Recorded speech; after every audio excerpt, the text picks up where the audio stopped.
శాంతి.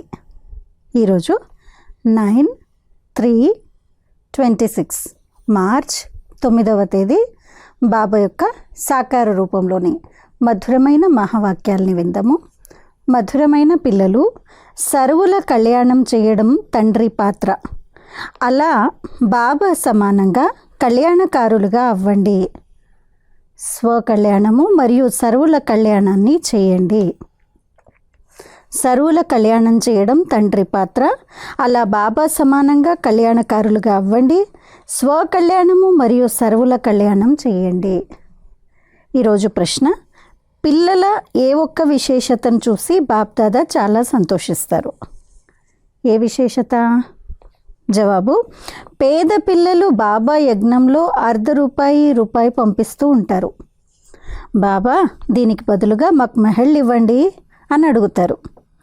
ఈ ₹1 కూడా శివబాబా ఖజానాలో జమ అయిపోయింది. దీనికి ప్రతిఫలంగా మీకు 21 జన్మలు మెహళ్ళు లభిస్తాయి అని బాబా అంటారు. సుధాముని ఉదాహరణ కూడా ఉంది కదా. పైసా ఖర్చు లేకుండా పిల్లలైన మీకు విశ్వరాజ్యాధికారం లభిస్తుంది. బాబా పేద పిల్లల ఈ విశేషతను చూసి ఎంతో సంతోషిస్తారు. ఈరోజు పాట: నిన్ను పొంది మేము సర్వాన్ని పొందాము. తుమ్హే పాకే హమ్నే జహాన్ పాలియా హే. ఓం శాంతి. బాబా నుండి ఇప్పుడు అనంతమైన వారసత్వాన్ని తీసుకుంటున్నామని మధురాతి మధురమైన పిల్లలు అర్థం చేసుకున్నారు. బాబా, మీ శ్రీమతానుసారంగా మేము మీ నుండి మళ్ళీ అనంతమైన వారసత్వాన్ని పొందుతున్నాము అని పిల్లలు అంటారు. ఇది కొత్త విషయమేమీ కాదు. పిల్లలకు జ్ఞానం లభించింది. సుఖధామ వారసత్వాన్ని తాము కల్పకల్పము పొందుతున్నామని పిల్లలకు తెలుసు. కల్పకల్పము 84 జన్మలు తీసుకోవాల్సి ఉంటుంది. తప్పకుండా మనం అనంతమైన తండ్రి ద్వారా 21 జన్మల వారసత్వాన్ని పొందుతాము.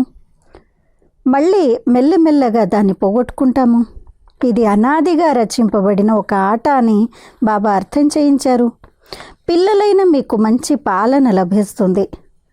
డ్రామాలో సుఖం చాలా ఉందని కూడా మీకు తెలుసు. ఏదో చివర్లో రావణుడి ద్వారా దుఃఖాన్ని పొందుతారు. ఇప్పుడు అర్జునులైన మీరు చాలా తక్కువ మంది ఉన్నారు. ముందు ముందు ఎంతో వృద్ధిని పొందుతూ ఉంటారు. మనుష్యుల నుండి దేవతలుగా అవుతారు. కల్పకల్పము మేము బాబా నుండి వారసత్వాన్ని పొందుతామని తప్పకుండా మీరు హృదయాంతరాలలో భావిస్తున్నారు. ఎవరెవరైతే ఇప్పుడు జ్ఞానాన్ని తీసుకుంటారో వారు జ్ఞానసాగరుడైన బాబా ద్వారా సృష్టి ఆది మధ్యాంత జ్ఞానాన్ని పొందుతున్నామని భావిస్తారు. బాబా ఏ జ్ఞానసాగరుడు పతితులను పావనంగా తయారు చేస్తారు, అనగా ముక్తి జీవన్ముక్తుల్లోకి వారే తీసుకువెళ్తారు. ఈ విషయం కూడా మీకు ఇప్పుడే తెలిసింది. ఎంతోమంది గురువుల వద్దకు వెళ్తారు, కానీ చివరికి ఆ గురువులను కూడా వదిలేసి ఇక్కడికి వచ్చి జ్ఞానాన్ని తీసుకుంటారు. ఇప్పుడు మీకు కూడా ఈ జ్ఞానం లభించింది. ఇంతకుముందు మీరు కూడా అజ్ఞానులుగా ఉండేవారని మీకు తెలుసు. సృష్టి చక్రం ఎలా తిరుగుతుంది? శివ్ బాబా, బ్రహ్మ, విష్ణు, శంకర్లు ఎవరు? ఇవేవి ఇంతకుముందు మీకు తెలియవు, ఇప్పుడు తెలిసాయి. మేము ఒకప్పుడు విశ్వాధిపతులుగా ఉండేవారమని మీకు తెలిసింది. కాబట్టి మీ బుద్ధిలో చాలా మంచి నష ఉండాలి. బాబాను మరియు సృష్టి చక్రాన్ని స్మృతి చేస్తూ ఉండాలి. అల్లాను మరియు అతడిచ్చే వారసత్వాన్ని స్మృతి చేయాలి. ఇంతకుముందు మీకేమీ తెలియదు. మీకు ఆ తండ్రిని గూర్చి తెలియదు, అలాగే అతడి రచనను గూర్చి కూడా తెలియదు. మొత్తం సృష్టిలో ఉన్న మానవులందరికీ తండ్రిని గూర్చి, వారి రచన ఆది మధ్యాంతాలను గూర్చి తెలియదు. ఇప్పుడు మీరు శూద్రుల నుండి బ్రాహ్మణులుగా అయ్యారు. బాబా పిల్లలందరితో మాట్లాడుతున్నారు. లెక్కలేనంతమంది పిల్లలు ఉన్నారు. ఎన్నో సెంటర్లు ఉన్నాయి. ఇప్పుడు ఇంకా సెంటర్లు తెరవబడతాయి. ఇంతకుముందు మీకేమీ తెలియదు. ఇప్పుడు నెంబర్ వారీగా పురుషార్థానుసారంగా మీరు అన్నీ తెలుసుకున్నారు. ఇప్పుడు మనం బాబా ద్వారా పతితుల నుండి పావనులుగా అవుతున్నామని కూడా తెలుసుకున్నారు. మిగిలిన వారు పిలుస్తూ ఉంటారు, కానీ మీరు గుప్తంగా ఉన్నారు. బ్రహ్మకుమారి కుమారులు అని అంటారే కానీ వారిని చదివించేది ఎవరు అన్నది అర్థం చేసుకోరు. ఈ విషయాలు శాస్త్రాల్లో ఎక్కడా రాయబడలేదు. గీతా భగవానుడైన ఆ శివుడు వచ్చి పిల్లలకు రాజయోగాన్ని నేర్పించారన్నది మీ బుద్ధిలోకి వస్తుంది. ఆ గీతను కూడా మీరు చదివి ఉంటారు. జ్ఞాన మార్గం పూర్తిగా వేరని కూడా ఇప్పుడే అర్థం చేసుకున్నారు. విద్వత్ మండలి నుండి శాస్త్రాలు మొదలైనవి చదివి టైటిళ్ళు తీసుకుంటారు, కానీ అవన్నీ భక్తి మార్గపు శాస్త్రాలు మాత్రమే. ఈ జ్ఞానం వారిలో లేదు. ఒక్క తండ్రియే వచ్చి రచన ఆది మధ్యాంత జ్ఞానాన్ని ఇస్తారు. బాబాయే వచ్చి మీ బుద్ధి తాళాన్ని తెరిచారు. ఇంతకుముందు మీరు ఎలా ఉండేవారో మీకు తెలుసు, అలాగే ఇప్పుడు ఎలా అయ్యారో కూడా మీకు తెలుసు. బుద్ధిలో మొత్తం చక్రం అంతా వచ్చేస్తుంది. ప్రారంభంలో ఇవన్నీ అర్థం చేసుకునేవారు కాదు. దినప్రతిదినము జ్ఞాన మూడవ నేత్రం బాగా తెరుచుకుంటూ ఉంటుంది. భగవంతుడు ఎప్పుడు వస్తాడో ఆ గీతా జ్ఞానాన్ని వినిపించిన అతడు ఎవరో ఎవరికీ తెలియదు. పిల్లలైన మీరు ఇప్పుడు తెలుసుకున్నారు. బుద్ధిలో మొత్తం చక్రమంతటి జ్ఞానము ఉంది. మనం ఎప్పటి నుండి ఓటమిని చవి చూస్తామో, అలాగే వామ మార్గంలోకి ఎలా వెళ్తామో, మెట్లను ఎలా దిగుతూ వస్తామో అంతా మీ బుద్ధిలో ఉంది. ఈ విషయాలు చిత్రాల్లో చాలా సహజంగా అర్థం చేయించబడ్డాయి. ఇవి 84 జన్మల మెట్లు. మెట్లను ఎలా దిగుతాము, మళ్ళీ ఎలా ఎక్కుతాము? పతిత పావనుడెవరు, పతితులుగా ఎవరు తయారు చేశారు అన్న విషయాలను మీరు ఇప్పుడు తెలుసుకున్నారు. వారు కేవలం పతిత పావన అని నామమాత్రంగా గానం చేస్తూ ఉంటారు. రావణ రాజ్యం ఎప్పటి నుండి ప్రారంభమవుతుందో, పతితులుగా ఎప్పటి నుండి అవుతారో వారికెవరికీ తెలియదు. ఈ జ్ఞానం కేవలం ఆది సనాతన దేవతా ధర్మం వారి కొరకే. నేనే ఆది సనాతన దేవతా ధర్మాన్ని స్థాపించాను అని బాబా అంటున్నారు. ఈ ప్రపంచ చరిత్ర మరియు భౌగోళాన్ని గురించి బాబా తప్ప ఇంకెవ్వరూ అర్థం చేయించలేరు. మీకు ఇది ఒక కథ వంటిది. రాజ్యాలు ఎలా పొందారు, మళ్ళీ ఎలా పోగొట్టుకున్నారు అన్న ఈ చరిత్ర మరియు భౌగోళాన్ని మనం చదువుకుంటున్నాము. ఇవి అనంతమైన విషయాలు. మనం 84 జన్మల చక్రంలో ఎలా తిరుగుతామో బాబా చెప్పారు. మనం విశ్వాధిపతులుగా ఉండేవారము. రావణుడు మన నుండి రాజ్యాన్ని దోచుకున్నాడు అన్న జ్ఞానాన్ని బాబా ఇచ్చారు. మనుషులు దసరా మొదలగు పండుగలను జరుపుకుంటూ ఉంటారు, కానీ వారిలో జ్ఞానం ఏదీ లేదు. మీలో కూడా ఈ జ్ఞానం ఉండేది కాదు, ఇప్పుడు మీకు అది లభిస్తోంది. కావున మీరెంతో సంతోషంలో ఉంటారు. జ్ఞానం సంతోషాన్ని అందిస్తుంది. అనంతమైన జ్ఞానం మీ బుద్ధిలో ఉంది. బాబా మీ జోలిని నింపుతున్నారు. జోలిని నింపమని అంటూ ఉంటారు కదా, భర్దో జోలి అని అంటారు. ఎవరినలా అడుగుతారు? సాధు సన్యాసులను అలా అడగరు. భోళానాథుడైన శివునితో అలా అంటారు. అతడి నుండే భిక్షను కోరుకుంటారు. ఇప్పుడు మీ సంతోషానికి అవధులు లేవు. మీకు ఎంతో సంతోషం ఉండాలి. మీ బుద్ధిలోకి ఎంతో జ్ఞానం వచ్చింది. అనంతమైన తండ్రి నుండి అనంతమైన వారసత్వం లభిస్తుంది. కావున ఇప్పుడు మీ కళ్యాణాన్ని మరియు ఇతరుల కళ్యాణాన్ని కూడా చెయ్యాలి. అందరి కళ్యాణాన్ని చెయ్యాలి. ఇంతకుముందు ఒకరిద్దరు కళ్యాణాన్ని చేసేవారు, ఎందుకంటే అప్పుడు మీకు ఆసురి బుద్ధి ఉంది. ఇప్పుడు మీరు శ్రీమతంపై మీ కళ్యాణాన్ని కూడా చేసుకోవాలి. ఈ అనంతమైన చదువును అందరూ చదవాలని, సెంటర్లు తెరవబడుతూ ఉండాలని మీకు అనిపిస్తుంది. బాబా ప్రదర్శన ఇవ్వండి, ప్రొజెక్టర్ ఇవ్వండి, మేము సెంటర్లను తెరుస్తాము. అనంతమైన ఆనందాన్ని కలిగిస్తున్న ఏ జ్ఞానమైతే మాకు లభించిందో దాన్ని ఇతరులకు కూడా అనుభవం చేయిస్తాము అని అంటారు. డ్రామానుసారంగా ఈ పురుషార్థం కూడా కొనసాగుతూ ఉంటుంది. భారతదేశాన్ని మళ్ళీ స్వర్గంగా తీర్చిదిద్దేందుకు బాబా వచ్చారు. ఇంతకుముందు మీరు నరకవాసులుగా ఉండేవారని, ఇప్పుడు స్వర్గవాసులుగా అవుతున్నామని మీకు తెలుసు. ఈ చక్రం మీ బుద్ధిలో సదా తిరుగుతూ ఉండాలి. దాని ద్వారా మీరు ఎల్లప్పుడూ సంతోషంగా ఉంటారు. ఇతరులకు అర్థం చేయించడానికి కూడా నష ఉండాలి. మనం బాబా ద్వారా జ్ఞానాన్ని తీసుకుంటున్నాము. మీ ఇతర సోదరి సోదరులకు ఎవరికైతే దారి తెలియదో వారికి తెలియచేయడం మీ ధర్మము. బాబాకు ఏ విధంగా అందరికీ కళ్యాణం చేసే పాత్ర ఉందో అలాగే అందరికీ కళ్యాణకారులుగా అయ్యే పాత్ర మనకు కూడా ఉంది. బాబా మనల్ని కళ్యాణకారులుగా చేశారు. కావున మీ కళ్యాణాన్ని చేసుకోవాలి, అలాగే ఇతరుల కళ్యాణాన్ని కూడా చేయాలి. నీవు ఫలానా సెంటర్కి వెళ్ళి అక్కడ సేవ చేయి, ఒక్కచోటే కూర్చొని సేవ చేయకూడదు అని బాబా అంటారు. ఎవరెంత చురుగ్గా ఉంటారో వారికంత సేవ చేయాలనే అభిరుచి ఉంటుంది. ఎక్కడైనా కొత్త సెంటర్ తెరవబడితే ఎవరెవరు సేవాదారులు, ఎవరెవరు ఆజ్ఞాకారులుగా విధేయులుగా ఉంటారో బాబాకు తెలుసు. అజ్ఞాన కాలంలో కూడా కుపుత్రులైన పిల్లలపై తండ్రికి కోపం వస్తుంది. కానీ అనంతమైన తండ్రి, నేను చాలా సాధారణ రీతిగా అర్థం చేయిస్తాను, ఇందులో భయపడవలసిన పని లేదు అని అర్థం చేయిస్తున్నారు. ఇక్కడ ఎవరు ఏం చేస్తారో వారు అదే పొందుతారు. ఇక్కడ శాపము లేక కోపం మాట లేదు. మరి మంచిగా సేవ చేసి మీ కళ్యాణాన్ని మరియు ఇతరుల కళ్యాణాన్ని ఎందుకు చేయకూడదు? ఎవరెంతగా అనేకుల కళ్యాణం చేస్తారో అంతగా బాబా కూడా సంతోషిస్తారు. ఈ పుష్పం ఎంతో బాగుందని బాబా తోటలోని పుష్పాలను చూస్తారు. ఇదంతా ఒక పూల తోట వంటిది. కావున బాబా పూల తోటను చూసేందుకు మేము సెంటర్లు తిరిగి వస్తాము, ఎటువంటి పూలు ఉన్నాయో చూసి వస్తామని పిల్లలు అంటారు. అక్కడికి వెళ్ళి చూసి వచ్చినట్లయితే సేవ ఎలా చేస్తున్నారో, పూలంటే ఎవరు? బాబా పిల్లలు కదా. సో సెంటర్లకు వెళ్ళి చూసి వచ్చినప్పుడు ఎవరు ఎలా సేవ చేస్తున్నారో, సంతోషంలో ఏ విధంగా నాట్యం చేస్తున్నారో అర్థమవుతుంది.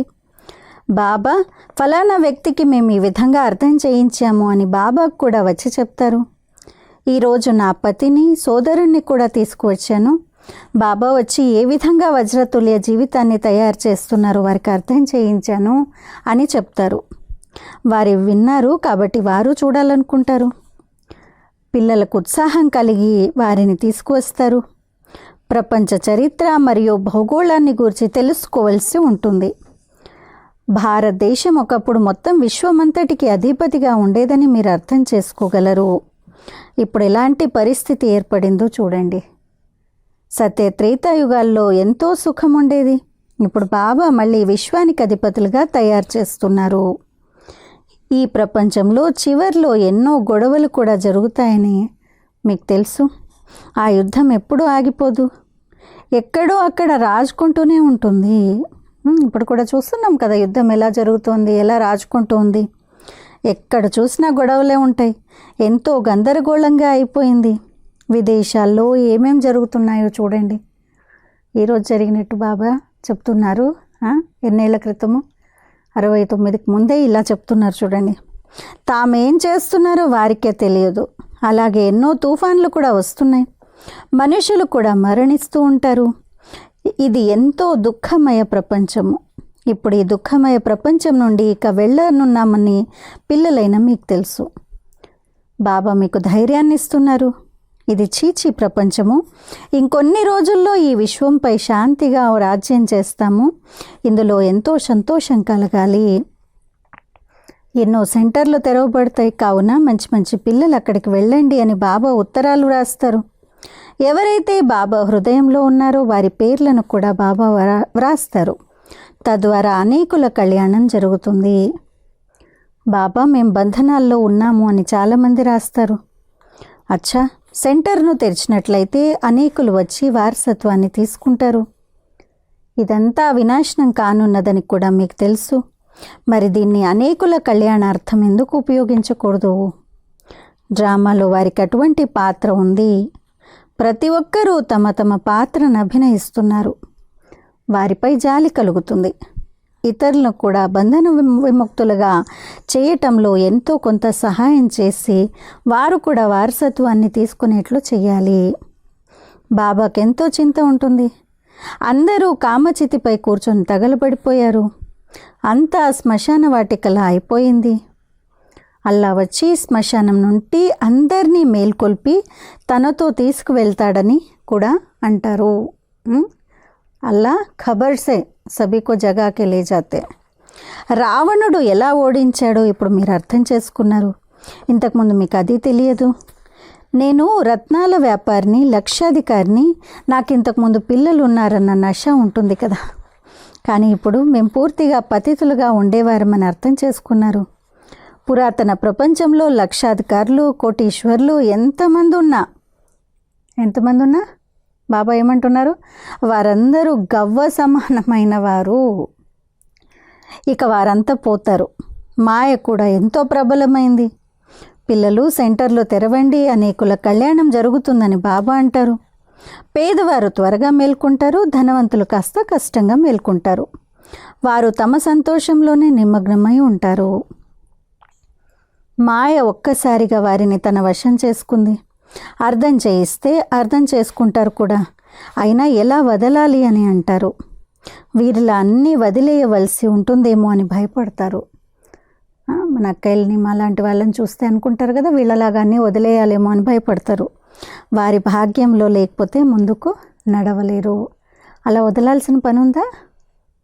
కాదు, ఎవరు వదలాల్సిన పని లేదు. ఎవరైతే గృహస్థంలో వాళ్ళు ఉన్నారో వాళ్ళు ఇంకా చక్కగా చూసుకోవాలి గృహస్థాన్ని, ఇంకా ఎఫిషియెంట్గా, చాలా సంతోషంగా, ఆనందంగా, ప్రేమగా గృహస్థ వ్యవహారాలని, ఆఫీస్ పనులు అన్నీ చూసుకోవాలి.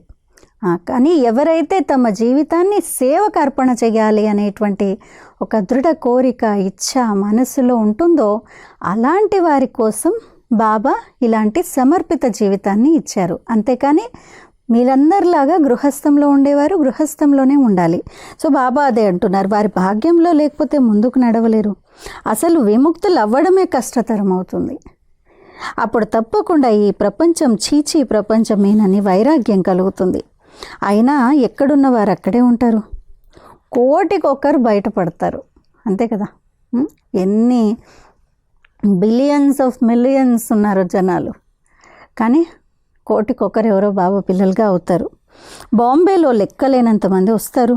అందులో ఏ కొందరో భవిష్యత్తు కొరకు ఎంతో కొంత తయారు చేసుకోవాలి అని భావిస్తారు. ఈ గవ్వలకు బదులుగా మనకు వజ్రాలు లభిస్తాయి. మీ బ్యాగేజ్నంతా స్వర్గంలోకి ట్రాన్స్ఫర్ చేసుకోండి. అక్కడ 21 జన్మల కొరకు మీకు రాజ్య భాగ్యం లభిస్తుంది. కొందరు రూపాయి, ₹1 కూడా పంపిస్తారు. ఈ ₹1 కూడా శివబాబా ఖజానాలో మీ కొరకు జమ అయింది అని బాబా అంటారు. దీని ఫలితంగా మీకు 21 జన్మల కొరకు మహళ్ళు లభిస్తాయి. సుధాముని ఉదాహరణ ఉంది కదా అని బాబా అంటారు. ఇటువంటి వారిని చూస్తే బాబాకు ఎంతో సంతోషం కలుగుతుంది. పైసా ఖర్చు లేకుండా పిల్లలైన మీకు విశ్వరాజ్య అధికారం లభిస్తుంది. ఇందులో యుద్ధాలేవీ లేవు. వారు ఈ కొద్ది భూభాగం కోసము ఎన్నో యుద్ధాలు చేస్తారు, కానీ మీకు కేవలం మన్మనాభవ అని తెలియజేయడం జరిగింది. ఇక్కడ కూర్చొండిపోవాల్సిన అవసరం లేదు. నడుస్తూ తిరుగుతూ బాబాను మరియు వారసత్వాన్ని స్మృతి చేయండి. సంతోషంలో ఉండండి. ఆహార పానీయాలను కూడా శుద్ధంగా ఉంచుకోవాలి. మీ ఆత్మ ఎంతవరకు అపవిత్రంగా అయ్యింది అన్నది మీకు తెలుసు. మీరు వెళ్ళి మళ్ళీ యువరాజుగా జన్మ తీసుకుంటారు. ముందు ముందు ప్రపంచ పరిస్థితి పూర్తిగా పాడవనున్నది. తినడానికి ఆహార ధాన్యాలు లభించక గడ్డి తినడం మొదలు పెడతారు. అప్పుడు వెన్న లేకుండా మేము ఉండలేము అని ఎవరు అనలేరు. ఏమీ దొరకదు. తినడానికి భోజనమే లేకపోతే వెన్న లేకుండా ఎలా ఉంటామని అంటారా? ఇప్పుడు కూడా ఎన్నో చోట్ల మనుషులు గడ్డి తింటూ రోజులు గడుపుతున్నారు. మీరు చాలా సంతోషంగా బాబా ఇంట్లో కూర్చున్నారు, అవునా? తినడానికి గడ్డి కూడా లేనటువంటి కొన్ని దేశాలు కొంతమంది ఉన్నారు, కానీ మనము 3 పూట్ల తింటూ ఉన్నాము. 3 పూట్ల తినడానికి, ఉండడానికి, పడుకోవడానికి అంతా కూడా ఉంది. మరి ఎంత భాగ్యం మనది. బాబా అంటున్నారు, ఇంట్లో కూడా తండ్రి మొట్టమొదట పిల్లలకే తినిపిస్తాడు కదా. ఇప్పుడు ప్రపంచం చాలా పాడైపోయింది. ఇక్కడ మీరు ఎంతో సుఖంగా కూర్చున్నారు. ఎప్పుడు కంప్లైంట్ చేయకూడదు బాబాకి, బాబా ఇది తక్కువైంది, వీళ్ళు ఇలా ఉన్నారు, వాళ్ళు అలా ఉన్నారు. ఇంత సుఖంగా ఉన్నారు, ఇంత హాయిగా తినడానికి ఉంది, ఉండడానికి ఉంది, అన్నిటికీ ఉన్నాయి. బాబా మురళి వింటున్నాము, చేతిలో మొబైల్ ఉంది, అన్నీ చూస్తున్నాము, వింటున్నాము. అంతకంటే గొప్ప భాగ్యం ఏముంది ఇంకా? కేవలం బాబాను మరియు వారసత్వాన్ని స్మృతి చేస్తూ ఉండండి. మీ కళ్యాణాన్ని మరియు ఇతరుల కళ్యాణాన్ని కూడా చేయాలి. ముందు ముందు అందరూ తమకు తామే వస్తారు. అందరి భాగ్యము మేల్కొంటుంది. అది మేల్కొల్వలసినదే కదా. అనంతమైన రాజధాని స్థాపన జరగనున్నది. ప్రతి ఒక్కరూ కల్పపూర్వం వలె పురుషార్థం చేస్తున్నారు. పిల్లలు చాలా సంతోషంగా ఉండాలి. బాప్దాదా చిత్రాన్ని చూస్తూనే సంతోషంలో ఒళ్ళు పులకరించిపోవాలి. పులకరిస్తుందా బాప్దాదా చిత్రాన్ని చూస్తే? ఆ సంతోషపు పాదరసం స్థాయిగా ఉండాలి. అచ్చా, మీఠే మీఠే सिक्की लदे बच्चों प्रति माता पिता बाप दादा का याद प्यार और गुड मॉर्निंग। रूहानी बाप के रूहानी बच्चों को नमस्ते। हम रूहानी बच्चों की रूहानी माता पिता बाप दादा को याद प्यार गुड మార్నింగ్ और నమస్తే। ధారణ కొరకు ముఖ్య సారము మొదటి పాయింట్, సదా అపారమైన సంతోషంలో ఉండేందుకు అనంతమైన జ్ఞానాన్ని బుద్ధిలో ఉంచుకోవాలి। జ్ఞాన రత్నాలతో మీ జోలను నింపుకొని మీ కళ్యాణాన్ని మరియు సర్వుల కళ్యాణాన్ని చేయాలి। జ్ఞానంలో చాలా చాలా చురుకుగా అవ్వాలి। రెండో పాయింట్, భవిష్య 21 జన్మల కొరకు రాజ్య భాగ్య అధికారాన్ని తీసుకునేందుకు మీ బ్యాగేజ్నంతా బదిలీ చేసుకోవాలి। ఈ చీచీ ప్రపంచం నుండి విముక్తులయ్యేందుకు యుక్తులను రచించాలి। ఈరోజు వరదానము సఫలతామూర్త భవ। ఒక్క తండ్రి ప్రేమలో లవనీలమై ఉండి సదా ఎక్కే కళను అనుభవం చేసుకుని సఫలతామూర్త భవ। ఒక్క తండ్రి ప్రేమలో లవలీనమై ఉండి సదా ఎక్కే కళను అనుభవం చేసుకునే సఫలతామూర్త భవ। సేవలో మరియు స్వయం యొక్క ఎక్కే కళలో సఫలతకు ముఖ్య ఆధారము ఒక్క తండ్రితో ఎడతెగని ప్రేమ। తండ్రి తప్ప మరేమీ కనిపించకూడదు। సంకల్పాల్లో కూడా బాబా, మాటల్లో కూడా బాబా, కర్మల్లో కూడా తండ్రి తోడును ఉంచుకోవాలి। ఇటువంటి లవలీనమైన ఆత్మ ఒక్క మాట మాట్లాడినా కూడా వారి స్నేహపూర్వకమైన మాటలు ఇతర ఆత్మలను కూడా స్నేహంలో బంధించి వేస్తాయి। ఇటువంటి లవలీన ఆత్మ యొక్క ఒక్క బాబా అన్న మాటయే ఇంద్రజాలంలా పనిచేస్తుంది। ఏక్ బాబా అనగానే అది మ్యాజిక్ లాగా పనిచేస్తుంది। వారు ఆత్మిక ఇంద్రజాలికులుగా అయిపోతారు। స్లోగన్, ఎవరైతే అంతర్ముఖులుగా అయి లైట్ మైట్ రూపంలో స్థితులై ఉంటారో వారే యోగి ఆత్మలు। ఎవరైతే అంతర్ముఖులుగా అయి లైట్ మైట్ రూపంలో స్థితులై ఉంటారో వారే యోగి ఆత్మలు। అవ్యక్త సూచనలు, నిశ్చయమనే పునాదిని దృఢంగా చేసుకొని సదా నిర్భయంగా నిశ్చింతగా ఉండండి। నిశ్చయమైన ఈ పునాదిని దృఢంగా చేసుకుని సదా నిర్భయంగా నిశ్చింతగా ఉండండి। మీకు ఏ డ్యూటీ లభించినా కానీ అందులో ఎల్లప్పుడూ యాక్యురేట్గా ఉండండి। ఎవరైతే డ్యూటీలో యాక్యురేట్గా ఉంటారో వారిని అందరూ నిజాయితీపరుడు, విశ్వాసపాత్రుడు అన్న దృష్టితో చూస్తారు। ఇక్కడ కూడా ఎవరైతే సేవలో యాక్యురేట్గా ఉంటారో వారే బాబాకు విశ్వాసపాత్రులు। సేవలో యాక్యురేట్గా ఉన్నవారే బాబాకు విశ్వాసపాత్రులు। ఒకటేమో బాబాపై పూర్తి నమ్మకం ఉండటము, మరొకటి బాబాపై నమ్మకం ఉండటంతో పాటు సేవలో కూడా విశ్వాసపాత్రులుగా ఉండటము। రెండు, బాబా పైన విశ్వాసము మరియు సేవలో కూడా విశ్వాసపాత్రత। ఇటువంటి విశ్వాసపాత్రులైన నిశ్చయబుద్ధి కల పిల్లలు సదా విజయులుగా మరియు నిశ్చింతలుగా ఉంటారు। సో ఇలాంటి నిశ్చింతలుగా ఉండేటువంటి సదా విజయిగా మనం అయ్యేటువంటి అభ్యాసాన్ని ఈరోజు చేద్దాము। అచ్చా, ఓం శాంతి।